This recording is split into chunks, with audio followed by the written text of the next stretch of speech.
नमस्कार दोस्तों। आज हमारा हिस्ट्री का सेशन स्टार्ट हो रहा है। इसमें हम हिस्ट्री के महत्वपूर्ण क्वेश्चन करेंगे जो कि एग्जाम में देखने को मिलते हैं। चलिए बिना देरी किए हुए हम वीडियो को स्टार्ट करते हैं। पहला क्वेश्चन है, भारत में समुद्री मार्ग से आने वाला पहला यूरोपीय कौन था? तो वो था Vasco da Gama. Option number B.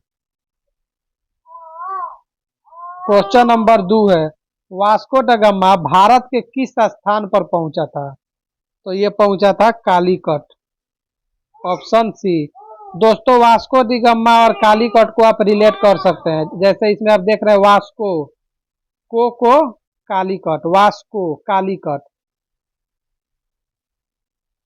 Question number 3, Vasco D gamma Bharat कब पहुंचा? दोस्तों, वास्को डी गामा भारत 1498 में पहुंचा था। ये पहली बार आया था और दूसरी बार ये 1502 ईस्वी में आया था। 1502 ईस्वी। क्वेश्चन नंबर 4, पुर्तगालियों ने भारत में अपनी पहली फैक्ट्री कहाँ स्थापित की थी? तो ये कोचीन में की थी। Option number B. Question number 5, Goa पर पुर्तगालियों ने कब अधिकार कर लिया? गोवा पर पुर्तगालियों ने 1510 में अपना अधिकार कर लिया। भारत में डच ईस्ट इंडिया कंपनी कब आई? तो डच जो है वो 1602 ईस्वी में आए। Option number B. Question number 7, डचों ने भारत में पहला व्यापार केंद्र कहाँ स्थापित किया था? दोस्तों, डचों ने स्थापित किया था Masulipatnam. Option number B. Question number 8, अंग्रेजों ने भारत में पहली फैक्ट्री कहाँ बनाई थी? तो दोस्तों, अंग्रेजों ने भारत में सूरत में बनाई थी। Option number C. Question number 9, अंग्रेजी ईस्ट इंडिया कंपनी की स्थापना कब हुई थी? ये हुई थी 1600 ईस्वी में, सन 1600 ईस्वी। Option number B. अंग्रेजों को भारत में व्यापार की अनुमति किस मुगल शासक ने दी थी? दोस्तों, जब थॉमस रो आया था तो ये जहांगीर के दरबार में गया था और जहांगीर ने इसको व्यापार करने की अनुमति दी थी। तो इसके ऑप्शन नंबर सी। पुर्तगालियों का भारत में प्रमुख उद्देश्य क्या था? दोस्तों, ये पुर्तगाली तो वैसे आए थे व्यापार करने, लेकिन इन लोगों का मेन मकसद, इंटरनल मकसद ये था कि हम अपने धर्म का पहचान करें। और पुर्तगालियों का जो धर्म था ये ईसाई धर्म के थे, ईसाई धर्म। और ये ईसाई धर्म का प्रचार करने लगे। साथ में धर्म प्रचार, व्यापारवाद और उपनिवेशवाद। इसीलिए इसका हो जाएगा ऑप्शन डी। अंग्रेजों ने मद्रास की स्थापना कब की? तो अंग्रेजों ने जो मद्रास की स्थापना की थी वो 1639 ईस्वी में। Option number B. फ्रांसीसी ईस्ट इंडिया कंपनी की स्थापना कब हुई थी? ये दोस्तों क्वेश्चन ये बहुत बार आया हुआ है। ये हुई थी 1664 ईस्वी में। Option number C. फ्रांसीसी व्यापारियों ने भारत में पहला केंद्र कहाँ स्थापित किया था? तो फ्रांसीसियों ने अपना जो थे ये कराईकल में स्थापित किया था। Option number D. पौंडीचेरी फ्रांसीसियों को कब प्राप्त हुआ था? तो ये प्राप्त हुआ था 1673 ईस्वी में। Option number D. Denmark east India company Bharat कब आई थी? डेनमार्क ईस्ट इंडिया कंपनी है ना, ये भारत आई थी 1616 में। Option number B. अगला क्वेश्चन है क्वेश्चन नंबर 17, डेनिश व्यापारियों ने भारत में पहला केंद्र कहाँ स्थापित किया? डेनिश, तो ये डेनिश है ना, इसने नागपट्टनम में अपना केंद्र स्थापित किया था।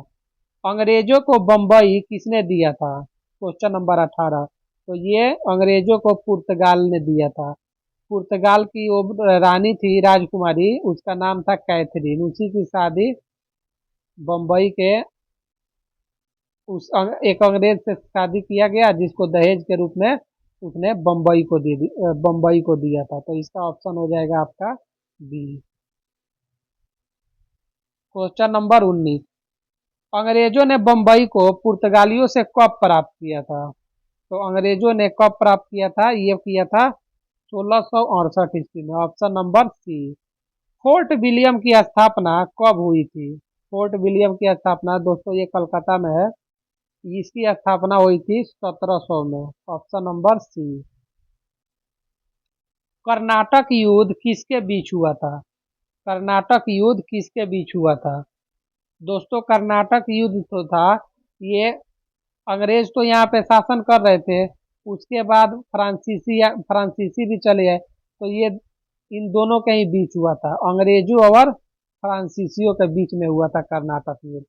तो ये हो जाएगा ऑप्शन नंबर सी। वांडीवास का युद्ध किस वर्ष हुआ? वांडीवास का युद्ध किस वर्ष हुआ? दोस्तों वांडीवास का जो युद्ध हुआ, इसी युद्ध के बाद फ्रांसीसियों का प्रभुत्व समाप्त हो गया। तो ये जो युद्ध हुआ था, ये हुआ था, सॉरी, ये हुआ था 1760 ईस्वी में। Option number B. हमारा अगला क्वेश्चन है क्वेश्चन नंबर 23। वांडीवास का युद्ध में किसकी जीत हुई थी? दोस्तों इसमें अंग्रेजों की जीत हुई थी। अंग्रेज अपना पूरा व्यापार करने लगे, फ्रांसीसी यहाँ से चले गए। फ्रांसीसी प्ला सॉरी 24 नंबर क्वेश्चन है, प्लासी का युद्ध कब लड़ा गया? दोस्तों प्लासी का युद्ध 1757 ईस्वी में लड़ा गया। सबको पता है कि प्लासी के युद्ध के बाद ही अंग्रेजों का वर्चस्व भारत में बढ़ गया। तो इसका ऑप्शन हो जाएगा बी। Question number 25। प्लासी के युद्ध में सिराजुद्दौला को किसने हराया? ये रॉबर्ट क्लाइव ने हराया था। Option number A. अंग्रेज के तरफ से रॉबर्ट क्लाइव लड़ रहे थे, और इसमें जो बंगाल के नवाब थे उस समय वो थे सिराजुद्दौला। और सिराजुद्दौला के ही पैदल सेना के एक, वो जो सेना के जो सेनापति थे, वो मीर जाफर इसी ने धोखा दिया था और रॉबर्ट क्लाइव के साथ मिलकर। और फिर हालांकि दोस्तों रॉबर्ट क्लाइव का सेना की संख्या कम थी, सिराजुद्दौला की सेना बहुत ज्यादा थी, लगभग 50,000 के करीब थी। इसके पास पैदल सेना, हाथी सेना, सब कुछ आता था, तोबे भी ज्यादा थी, फिर भी ये हार गया क्योंकि इसने मुखबिरी की थी। मिर्जाफर आके रॉबर्ट क्लाइव के साथ मिल गया, धोखा दिया था, जिसके वजह से प्लासी के युद्ध में सिराजुद्दौला की हार हुई और इसको भागना पड़ा। दोस्तों ये हम यहीं तक रहने देते हैं। अगला क्वेश्चन हम इसके आगे हम अगले वीडियो में देखेंगे। Thank you.